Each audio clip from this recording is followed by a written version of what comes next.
com nós, pastor De Lucas, sua excelentíssima esposa. Aleluia, sejam muito bem-vindos, Deus abençoe muito, amém?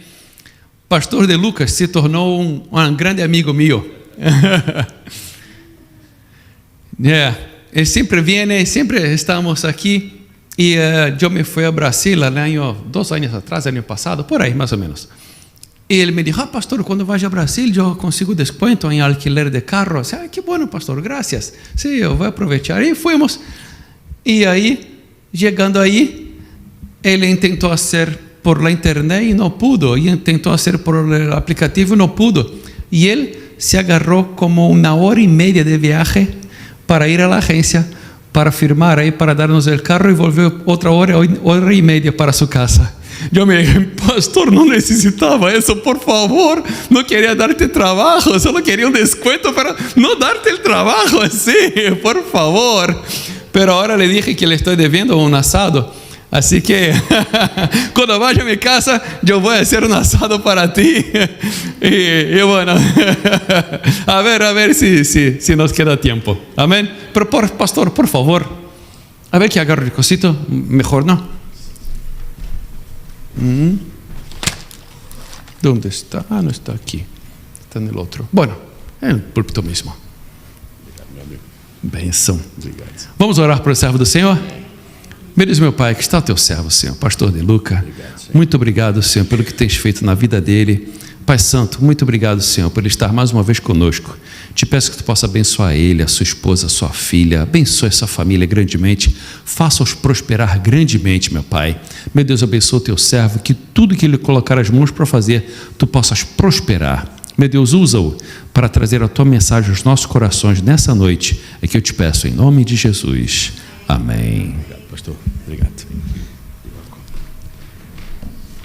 Glórias a Deus. A paz do Senhor. Amém. Vocês estão bem? Amém. Cansados da vigília, né? 7 horas adorando ao Senhor. Que privilégio, né? Uma honra. E essa vigília, pelo jeito, foi muito boa. Glória a Deus. Eu estou cansado porque vim de Boston hoje. Chegamos agora há pouco aqui em New Jersey. E dirigi, pegamos um tráfego pesado ali em Connecticut, mas o Senhor nos trouxe em segurança. A minha filha está lá onde a gente sempre fica, em Salt River, e eu estou com a minha esposa, a irmã Patrícia, essa abnegada serva do Senhor que me acompanha nas minhas viagens, está sempre ao meu lado, me apoiando, me dando força e fazendo a companhia que a gente precisa, o afago, o amor, o carinho, comunhão de um lar que está disponível para fazer a vontade de Deus. Eu louvo ao Senhor por esta igreja, pela vida do Senhor, pastor Túlio, sua família, sua esposa, sua filha, e essa amizade, ela estendeu-se lá para o seu pai, para o seu irmão, sua cunhada, suas sobrinhas, são pessoas especiais. Seu pai é uma pessoa maravilhosa, pastor Felipe é uma pessoa maravilhosa. Tivemos uma comunhão muito boa esses dias atrás. Comemos muito churrasco, comemos lasanha lá para a língua espanhola. Como é que é, pastor? Lasanha? Muito bom, lasanha. A Patrícia fez uma lasanha absurda, e ela fez o doce que o seu pai ama, um doce de abacaxi, maravilhoso. Ele se apaixonou, foi muito bom. Passamos um dia de comunhão numa propriedade rural da família da minha esposa. Foi maravilhoso. Tiramos fotos, andamos de cavalo. Foi uma bênção. Essa comunhão se estreitou por um testemunho que eu quero dar para vocês. No dia 13 de setembro passado, a gente estava com todo um schedule montado para a viagem. Eu tinha adquirido todo o material, comprado as passagens. E no dia 13, a gente procurou ver com um médico especialista um caroço que estava crescendo no pescoço da minha esposa, muito grande. Ele cresceu de uma forma rápida. E no início, fomos ao médico, a um dentista, né? E lá o dentista falou que era relacionado à forma que ela dormia, chamou de bruxismo, ela rangendo a arcada dentária, né? e passou um remédio para ela. E durante 2 meses ela tomando esse medicamento e nada de baixar aquele caroço, pelo contrário, só crescendo. Ela foi no nutrólogo, ela faz acompanhamento com um nutrólogo, amigo dela, e chegou lá, ele viu e disse para ela procurar um especialista um médico de cabeça e pescoço. E ela foi, chegou lá, uma médica examinou ela e falou que precisava tirar aquilo no dia seguinte, com uma urgência. Já passou vários exames, uma papelada enorme de exames, ficamos bem assustados e graças a Deus ela não marcou a cirurgia. No dia da retirada desse nó, desse caroço, em Barra Mansa, eu moro em Mendes, fica mais ou menos 1h30 até Barra Mansa, todo dia, indo e voltando praticamente. E nesse dia, no dia anterior, que eu sabia que ela iria fazer a cirurgia na cidade, onde mora o pai do pastor Túlio, o irmão do pastor Túlio, eu liguei para o pastor Felipe, falei, eu preciso de um help aí, preciso de um pouso, porque essa ida vinda e Mendes toda hora para mim, eu estou com a minha filha, ela não está tendo aula nesse período, e me ajuda aí, meu amigo, eu quero só passar um dia aí, talvez cair por uma sala, por um chão aí, até que a minha esposa tenha alta do hospital. E de prontidão ele, rapaz, por que você não me avisou antes? Toda vez que você vem aqui, você fica com a gente, só está me avisando hoje. E eu falei, não, porque hoje é necessária a cirurgia, é necessário a gente estar aí pertinho, porque eu não posso deixá-la vir para Mendes, depois voltar aí na cidade. E aí fomos para lá, ele pegou a gente ali no hospital, em Barra Mansa, no Oncobarra, e passamos uma tarde maravilhosa. Era para ela ter alta no dia seguinte, e ela teve alta no mesmo dia, após a retirada do caroço. E aí passamos uma tarde, seu pai foi para lá, começamos a conversar, almoçamos, o pastor Felipe foi para a cozinha, fez umas pizzas para a gente, diz ele que é melhor na cozinha do que o senhor. E eu falei, eu duvido. O lado de lá eu já conheço, falta conhecer o lado de cá, né? Brincadeira, ele falou que o senhor é muito bom na cozinha, falou que o senhor é fera demais, ele falou comigo. Mas ele fez uma pizza deliciosa e rápida, uma pizza expressa. Eu falei, cara, essa pizza, ele falou, foi tudo agora, que eu fiz agora. Eu fui para a cozinha, dei uma força ele lá, e a gente começou a conversar, minha esposa recém-operada. Aí dormimos, dia seguinte seu pai foi para lá para a gente tomar um café da manhã, acabou que a gente passou um dia inteiro, fizemos churrasco, foi uma bênção. E isso estreitou nossa comunhão, nosso relacionamento, oramos, agradecemos ao Senhor ali, enfim, foi um momento muito bom. Enfim, esse caroço que foi tirado foi levado para uma biópsia, e os resultados dessa biópsia não foram bons, foram resultados ruins dessa biópsia, a ponto dela encaminhar a gente para fazer uma PET scan no Rio de Janeiro. E o plano de saúde dela pedindo muito tempo para liberar, já tinha liberado a questão da cirurgia, e pediu muito tempo, 21 dias úteis para liberar a PET scan. Aí a gente, graças a Deus, a mãe dela ajudou a gente fez de forma particular, pagamos para fazer a PET scan. Enfim, resumindo, o resultado da PET scan saiu, e a médica recebeu esse resultado.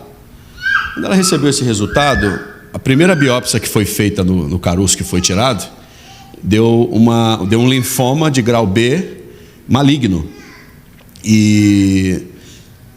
mas inconclusivo.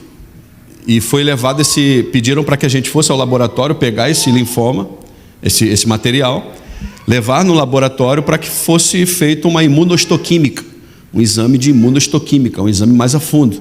Nesse íntere, a PET scan já estava pronta, o exame de imagem já estava pronto. A médica marcou com a gente, chamou para bater um papo, recebeu a gente, pegou a PET scan e pegou o resultado já da imunohistoquímica. Na imunohistoquímica, deu 2 características nesse linfoma. Uma que é normal do linfoma, de cervical, de pescoço, e uma outra raríssima, a ponto dela dizer que é grave, que era necessário fazer 6 sessões de quimioterapia. Só que o PET scan não mostrou nada. O PET scan dela é um PET scan limpo, ele é, num termo médico, inocente, eles chamam. O PET scan é inocente, não tem atividade cancerígena no corpo. Ela não tem neoplasia relacionada ao linfoma. E uma hematologista que transmite para você muita segurança, ali em Resende já, cidade de Resende. Enfim, nesse tempo você pega um relacionamento com a médica, de tanta conversa, a médica se torna também uma psicóloga, uma amiga, é uma mulher que parece professar uma fé em Deus, e a gente havia aberto para ela a nossa situação, que marcamos uma viagem, perguntamos a possibilidade de fazer essa viagem, devido a todo o investimento feito, e ela falou, eu não tenho como prender você, todos os seus exames estão ótimos, tudo, nada deu alterado da Patrícia. Ela fez tudo, exame de fundo de olho, endoscopia, tudo que a gente possa imaginar, ela fez. E tudo deu ótimo, nenhuma anomalia. E ela falou assim, pelo que eu estou vendo, eu vou ser bem humilde com vocês. PET scan está limpo. Eu vou reenviar esse material para fazer uma outra imunohistoquímica, porque não está batendo o negócio. Não está encaixando. Palavras dela. Eu me lembro, pastor Túlio, que no dia que ela foi fazer a PET scan, a gente foi para o Rio e ela precisava ficar 12 horas de jejum. Fomos para o Rio para ficar na minha sogra e no dia seguinte ir para a Barra para fazer na CDPI, que é a máquina mais moderna do Rio de Janeiro, fica localizada lá. Como era particular, então o acesso é mais livre quando você está pagando, né? Ela sentou na recepção, eu fui a um setor, uma copazinha para tomar um café numa máquina. Estou ali tirando a máquina, esperando. Parece que parou alguém atrás de mim e falou no meu ouvido: eu estou escaneando o corpo dela. A ponto de eu olhar para trás, meu amigo. Audivelmente. Foi algo verbalizado. Eu estou escaneando o corpo dela. Igual a voz do senhor bonita, assim, grossa.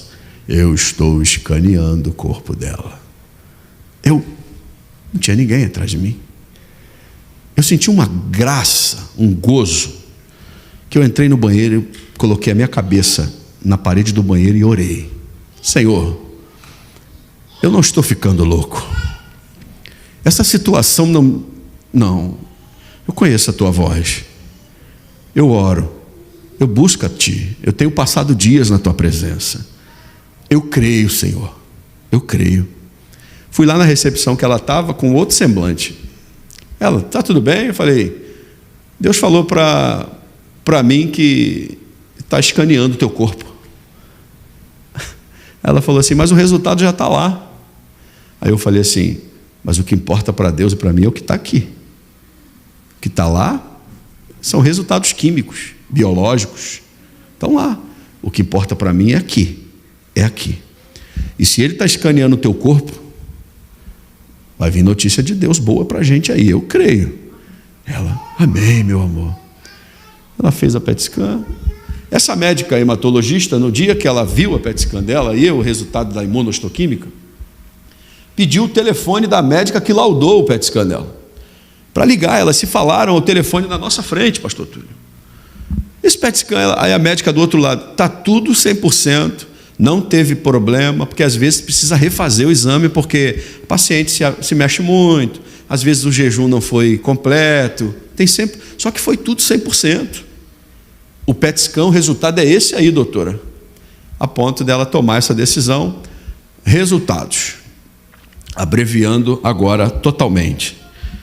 Ela falou para a gente fazer a viagem de 20 a 30 dias, que ela iria mandar esse material para fazer novamente a imunohistoquímica. Corre uma possibilidade pequena, segundo ela, pequena, porém real, de não precisar fazer mais a quimioterapia, porque pode ser que seja folicular e esteja em fragmentos localizado de onde foi. Ela tem um corte enorme ali, ficou até muito mais bonitinha com esse corte, eu achei charmoso ele. Ela bota um paninho, eu falei, não precisa botar o paninho, pode tirar, está linda. É lenço, pastor Túlio, a gente chama de pano, mulher chama de lenço, eu chamo de pano. Aí, ela falou que pode ser folicular em volta, ou um medicamento via oral, ou uma leve radioterapia de fora para dentro, externo, e se mantiver o resultado, segundo ela, a imunohistoquímica é quase que impossível falhar. Tudo bem, são dados, são números. Só que eu creio em Deus que diz assim a palavra dele: ainda que esteja morto, viverá. Eu creio nisso. Eu me apego a esta palavra, pastor Túlio: não temas, creia somente. Nosso Deus é especialista em contrariar dados da medicina, resultados de exame de grandes laboratórios. O nosso Deus é especialista. Quando tem um testemunho meu para o seu pai, que ele vai marcar para eu ir lá em Barra Mansa contar para a igreja. A gente sentado comendo lasanha, e eu falei para ele, a famosa lasanha, né? E eu falei para ele, a gente estava falando sobre batismo com o Espírito Santo, e eu falei para ele: o senhor conhece alguém que já foi batizado com o Espírito Santo com menos de 1 ano de idade? Nunca ouvi falar. Eu estou falando com um homem experimentado. O pai do senhor é um homem experimentado, é um homem que tem muita história, e é bom ficar do lado dele, muito bom. E ele: nunca ouvi falar, meu amigo. Eu falei: sou eu, 11 meses de idade. Como foi? Peguei o telefone e liguei para minha mãezinha. Falei: alguém vai dar um testemunho para o senhor agora. Mãe, minha mãe está um pouco esquecida. Oi, mãe. Chamo ela de Belinha. Belinha. Oi, meu filho. Mãe, quem que foi batizado com 11 meses de idade? Conta essa história. Ela: foi você, meu filho. E começou a contar para o seu pai o testemunho. Mas foi um chororô naquela sala. E esse Deus que é capaz de batizar uma criança no colo da sua mãe com 11 meses de idade, numa vigília. E interessante que aquilo foi marcado na história daquela igreja, que a minha mãe é até hoje. A minha mãe abre a igreja 3 vezes na semana, 6 horas da manhã. Ela tem 85 anos. E ela era nova convertida, estava visitando aquela igreja naquele dia, tinha aceitado Jesus na Deus é Amor, saudoso pastor Davi Miranda, e eu tinha 11 meses de idade no colo dela. Diz a minha mãe que eu começo a ficar vermelho e a tentar falar alguma coisa, e eu começo a me sacudir no colo dela. Aí ela: alguém me ajuda, meu filho está passando mal. E vem um diácono ligado com Deus, ligado, aquele diácono estava ligado. Ele olhou: deixa ele que ele está sendo batizado com o Espírito Santo. E colocou e veio trazendo, e saiu da minha boca assim: ó, vou eu levar o anjo desta igreja. Isso foi de sexta para sábado. Na terça-feira seguinte, aquela igreja que estava tendo aquela vigília naquela noite, estava velando o corpo do pastor. Ele teve um infarto fulminante, já era jubilado, mas ainda era o anjo da igreja em ofício, porque a pessoa que iria assumir no lugar dele estava fazendo uma viagem.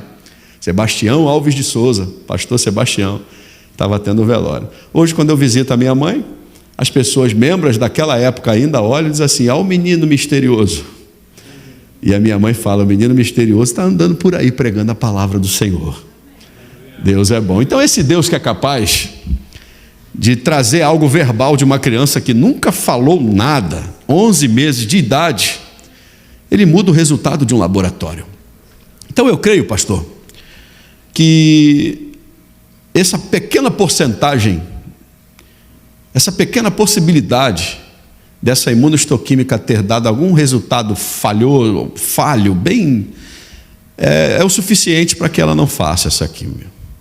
Mas ainda que faça, segundo a médica, disse ela, será algo bem brando, porque ainda está bem no início, é uma coisa que parece que localizou toda naquilo que foi retirado. Deus se usa, o senhor falou sobre a oferta aqui mais cedo, que o processo se inverteu, né? Todos os dias, palavras do nosso pastor, Deus fazia um zele de $200 para a gente. E a gente queria mais durante um tempo, né? A gente queria mais, ao ponto da coisa se inverter. Eu me lembrei, nessas idas e vindas de Resende, de Barra Mansa, nesse tratamento, você acaba sendo forçadamente reiniciado por Deus. Sua forma de pensar, sua forma de ver as coisas. Porque uma coisa é você acompanhar alguém que está passando por tal problema, outra coisa é agora esse problema estar dentro da tua casa. Se a gente for julgar por meritocracia, se tem uma pessoa que não merecia isso, eu costumo dizer nas minhas brincadeiras que nem a pior pessoa do mundo merece isso. Merece isso. Nem a pessoa mais ruim, mais rude, mais hostil merece isso. Mas se fôssemos julgar por meritocracia, pense numa pessoa que não merecia nem ficar resfriada. Era a minha esposa. É a minha esposa. Uma pessoa branda, maravilhosa, educada, fina, trata todo mundo bem, tira de si. A filantropia é ela em essência, ela é a própria filantropia. Ela tira de si para ver as pessoas bem. Mas nessas idas e vindas você olha e diz assim: Senhor, o que o Senhor quer com tudo isso? Quais são os seus propósitos em tudo isso? E você acaba sendo praticamente que reiniciado por Deus, como se você tivesse pego um aparelho telefônico que parou do nada de responder o touch, a conversação, ou alguma coisa e travou. Aí você vai lá e reseta ele, dá um reboot nele, a configurações de fábrica. Deus te leva lá na essência para que você veja a vida de outro ângulo, que talvez no afã de viagens, no afã de muitas coisas a fazer, de tanta programação, de tanto compromisso, você não consiga enxergar.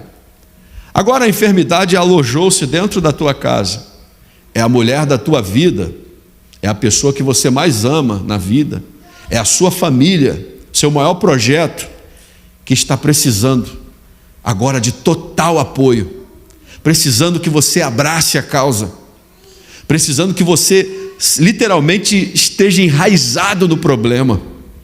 E numa dessas idas e vindas, o Senhor me trouxe a história do profeta Abacuque. Abacuque capítulo 3, versículo 2, é o versículo que eu quero deixar para a nossa meditação. Essa palavra vem falando muito comigo nesses últimos tempos, porque Abacuque, irmãos, ele foi enviado para profetizar para Judá, num período em que Judá estava exatamente nessa reclamação com Deus. Só $200 por dia? O Senhor não pode dar mais para a gente, não? A gente quer mais. A ponto da história dizer que Judá, na época em que Abacuque foi enviado, ele profetizou em Judá entre os anos 610 a 597 a.C. 13 anos ele profetiza para essa nação. 11 anos Jeoaquim, que a Bíblia vai dizer que foi um rei temente a Deus. 11 anos Jeoaquim reina. Abacuque está profetizando já há 1 ano quando Jeoaquim assume. Jeoaquim para de reinar 1 ano antes que Abacuque, depois mais 1 ano, profetiza. Ou seja, 13 anos um profetiza, 11 anos um reina. Exatamente no período em que o povo, a história vai dizer que eles não tinham mais a vergonha do rosto. Estavam fazendo coisas que Deus estava triste com essas atitudes. Judá prevaricou, Judá se voltou contra Deus. E Abacuque ele é enviado porque Deus precisa de uma pessoa que viva o problema na essência. A palavra Abacuque, no original, ela é enraizada de 3 letras no termo hebraico: H, B e Q. H, B e Q vem da raiz hebraica que dá a ideia de abraço. Então, se Abacuque abraça a causa, ele vai se tornar parte dela. Uma coisa sou eu contar a história que eu li no livro, excelente, edifica, livros são bons para isso. Ouvir um testemunho de alguém e repassar porque me edificou e vai edificar outras pessoas, ótimo. Mas outra coisa sou eu contar aquilo que eu estou abraçado na causa. Existem coisas de forma peculiar que Deus coloca para você passar, porque você precisa abraçar a causa do problema. Etimologicamente, há pessoas que vão dizer que o nome dele, de forma etimológica, a raiz do nome dele é uma raiz de uma planta síria chamada rambacaum, que significa enraizado. Ou seja, Deus envia para profetizar para uma nação corrompida um homem que precisa abraçar a causa deles e se enraizar no problema deles. Quando a gente está abraçado no problema, enraizado no problema, a gente se torna parte dele. Quando a gente se torna parte, a gente luta com mais força para vencer. Abacuque precisa vencer e tornar Judá de volta para Deus de forma positiva. Eles estão de costas para Deus. E Abacuque precisa convencê-los a voltar-se para Deus novamente de forma natural. Existem problemas que vêm na nossa vida que Deus faz com que você faça um caminho de forma natural. E você, de forma natural, se acostumou tanto com aquela coisa que você para de fazer com excelência. Você não quer mais. É o cotidiano. Deus fala, vai por aqui, vai por aqui, vai por aqui. Aí você, não, eu vou por aqui. Eu não vou por aqui não, eu vou por aqui. Faz o que tem que ser feito, meu filho. Não, Senhor, eu vou fazer um pouquinho aqui do meu jeito. Eu quero de outra forma. Aí Deus, faz do meu jeito. Não, Senhor, eu quero de outra forma. Obedece, meu filho. Senhor, eu vou obedecer hoje, mas amanhã não, tá? Eu quero assim, Senhor. Aí o Senhor, não, é aqui que vai dar certo. Você não quer? Naturalmente? Então tá bom. Então vou fazer você fazer de outra forma. Eu vou permitir que venha um problema para a sua vida, para que você enxergue como é que tem que ser feita a situação da coisa. Abacuque olha para Judá e diz assim para Deus: Senhor, o Senhor não vai corrigir eles? Como pode um Deus tão bom não tomar parte e corrigir um povo que o Senhor ajudou tanto e agora se voltou contra o Senhor? Não é possível, Senhor, que o Senhor não vá corrigi-los. E Deus não fala nada. Abacuque indaga a Deus de novo: Senhor, como pode um Deus tão bom não corrigir o povo? E Deus não fala nada. Abacuque vai orar de novo. Como pode um Deus tão bom? A primeira parte desse livro é o profeta indagando a Deus, perguntando: por que Deus não toma uma atitude? A segunda parte desse livro é exatamente iniciada aqui, quando ele vai orar e ele vai dizer: eu ouvi, Senhor, a tua palavra e temi. Aí pergunta-se: o que Deus falou para ele que lhe causou temor?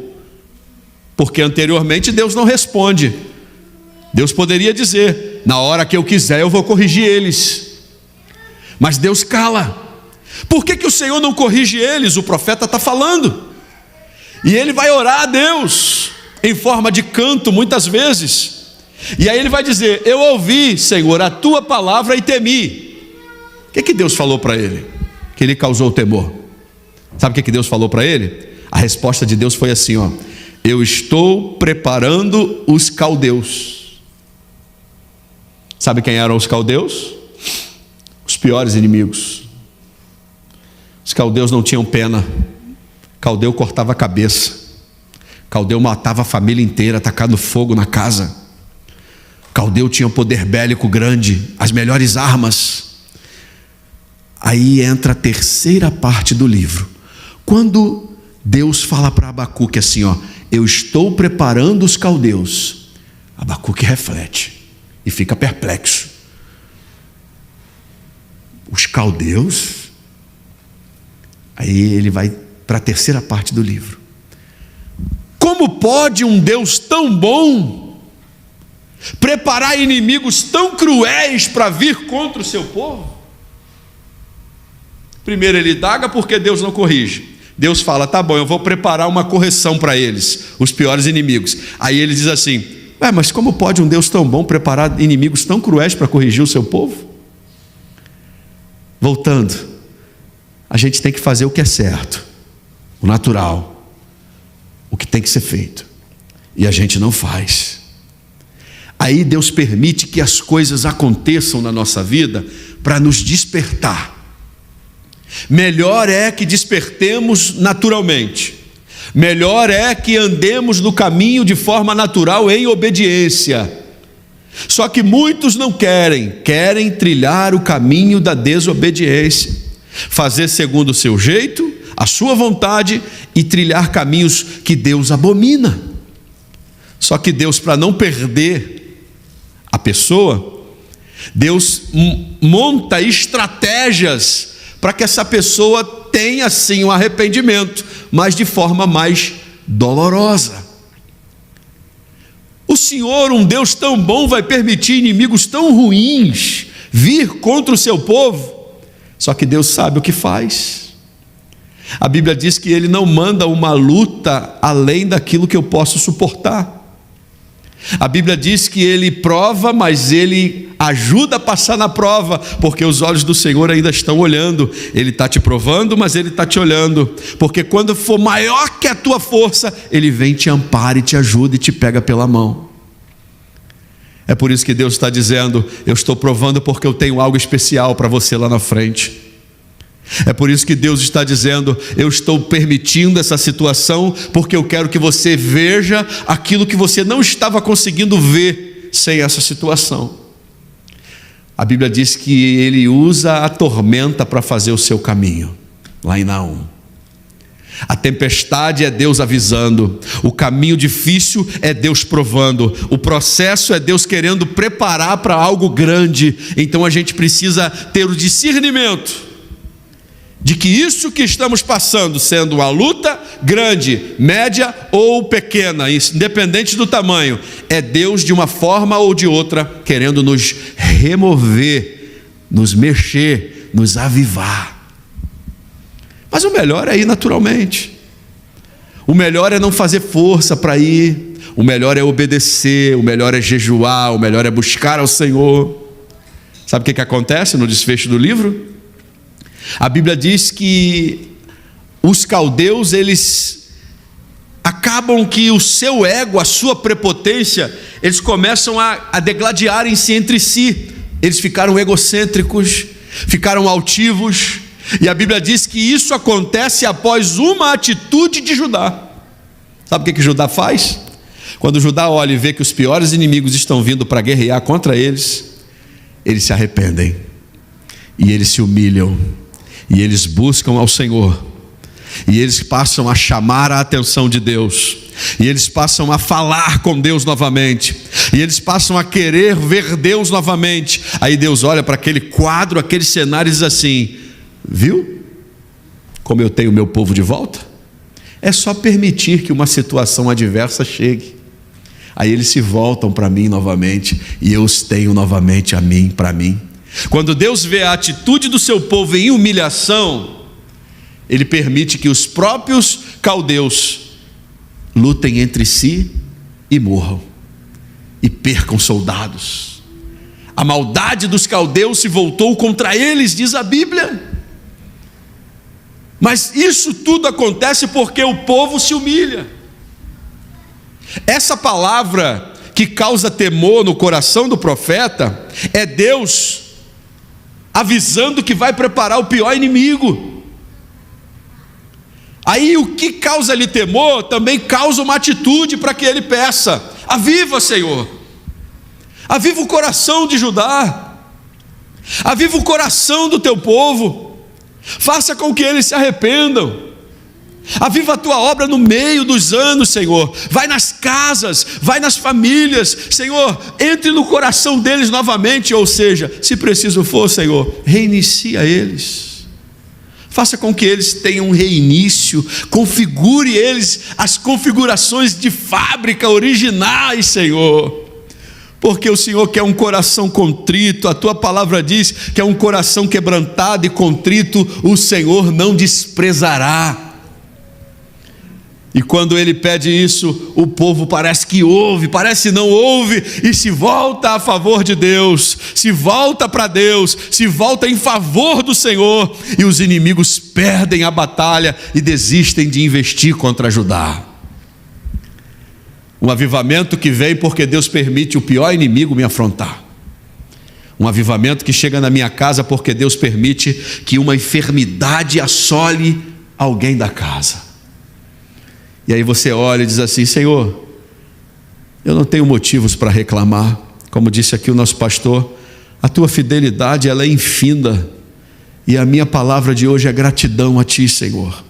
Gratidão, se o Senhor está se usando desse momento, dessa situação, para nos mostrar algo que a gente não estava conseguindo ver, ensina-nos a ver.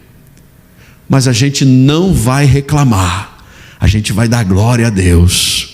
Glória a Deus pela prova, glória a Deus pelo dia, glória a Deus por ter trazido, glória a Deus pela saúde, glória a Deus pelos meios que Deus se usa para nos trazer para a presença dEle. Glórias a Deus por tudo, a ponto desse próprio profeta que está enraizado e abraçado no problema, dizer: ainda que a figueira não floresça, ou seja, ainda que tudo dê errado, ainda que a situação volte contrária novamente, todavia, eu me alegrarei no Senhor, exultarei no Deus da minha salvação. Ainda que o problema ocorra, ainda que a porta se feche, ainda que o gigante se levante, ainda que não venha acontecer conforme eu quero, ainda que as notícias não cheguem conforme eu sonhe, eu vou me alegrar no meu Deus, que Ele é o dono da minha vida, da minha família, da minha casa, da minha igreja, do meu ministério.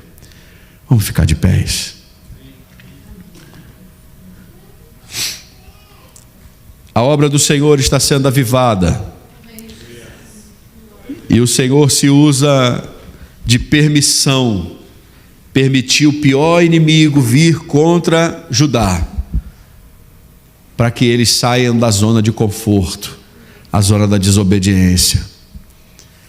Se é algo que você está enfrentando, se você está diante de um gigante, seja lá a enfermidade, seja lá financeiro, seja lá na família, seja lá espiritual, encare isso, abrace essa causa, se enraize nessa situação, não passa a responsabilidade não.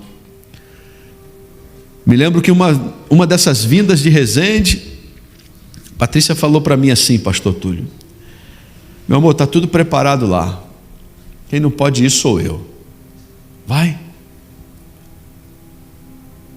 E eu olhei para ela assim e falei assim: tem certeza que você está me pedindo isso?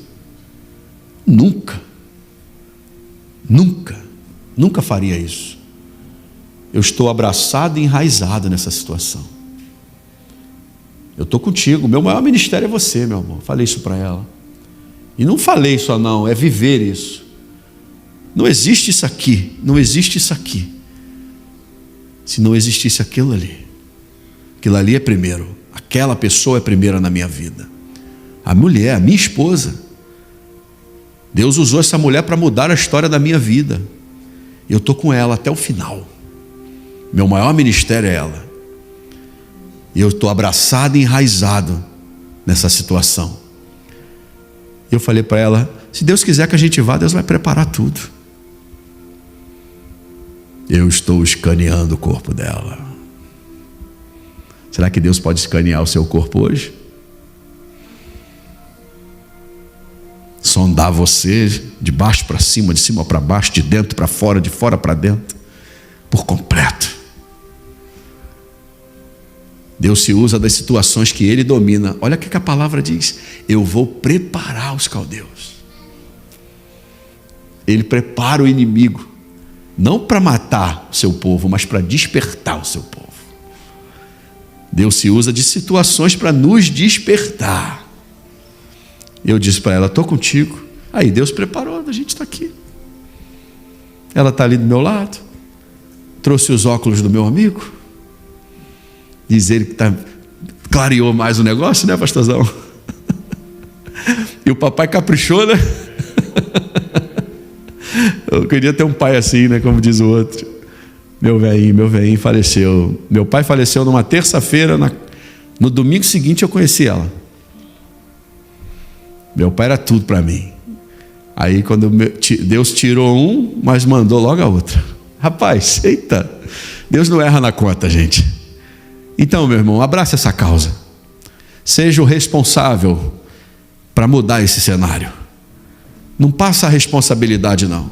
A responsabilidade é minha, a responsabilidade é sua, de cuidar da sua casa, de abraçar esse problema, enraizar nesse problema e ir até o final, que a vitória é nossa.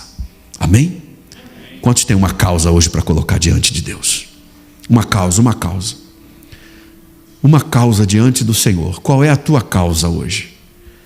O que precisa ser avivado na sua vida hoje? Qual é a causa hoje que você é o responsável para mudar esse cenário? Pastor, eu não tenho força para mudar isso. Pastor, eu não consigo mudar isso.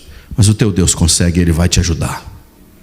Feche os teus olhos, deixa eu orar por você nessa noite. Pai Santo, Pai Celestial,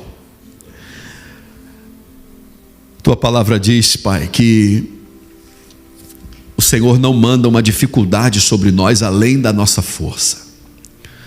Podemos sim suportar, podemos sim vencer essa luta. Seja lá qual for a situação que o teu filho ou a tua filha esteja passando, passa com ele, Pai. Passa com ela. Pegue na mão dela, pegue na mão dele nessa hora. Sustente ele. Sustente com a tua destra fiel. Sustente-o com a sua destra de justiça. Que todos os demônios, todos os adversários, todos os espíritos imundos que o incomodam o lar, incomodam o casamento, incomodam a família, caiam por terra agora, no poder do nome de Jesus. Que esse avivamento chegue na casa dele, Pai, hoje, dia 29 de outubro de 2024, hoje, terça-feira. Manda um anjo ao nosso respeito, na nossa casa, e aviva a tua obra na nossa família, aviva a tua obra na nossa vida. Reinicia-nos, se for preciso, a configurações originais, que o Senhor tem a patente de tudo isso. O Senhor é o dono da essência que há em nós. Abençoe os teus filhos nessa noite. Manda, Senhor, uma ordem do alto dos céus agora aqui para nós, destronando todo principado, toda potestade que tente assolar-nos. Coloque a vitória na nossa mão nessa noite, Pai. Eu os entrego nas tuas mãos e os declaro de forma profética vencedores, avivados, reavivados para a glória do teu nome. A vitória é deles, a vitória é minha, a vitória é nossa.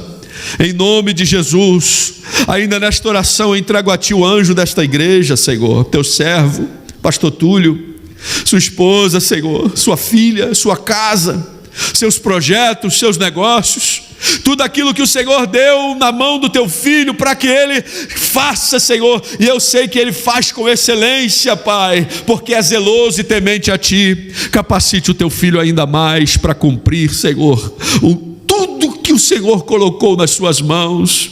Jogue por terra os adversários que se levantam contra ele. Abençoe esta obra, Senhor. Abençoe o dia a dia, o trabalho secular. Abençoe aonde o teu filho está de frente. Ó, meu Pai, manda um anjo para desbravar o caminho e faça com que ele seja vitorioso, ele e a sua casa. Nunca deixe, Senhor, que falte nada, mas pelo contrário, dê em abundância para o teu servo. Faça com que a sua família seja alvo das tuas bênçãos dessa noite, assim como todas as famílias que aqui estão, a minha família, a minha casa, a minha filha, minha mulher, nosso ministério. Abençoa a gente nessa noite, abençoe a Emmanuel Church, abençoe todos os lares que aqui estão, os que não puderam vir porque estão cansados, chegaram tarde do trabalho, ainda estão recuperando a energia da madrugada profética que passaram. Abençoe a toda essa igreja, os projetos dessa igreja, ó Deus, os planos dessa igreja. Abençoe, Senhor, prospera ainda mais, que sejam planos de Deus.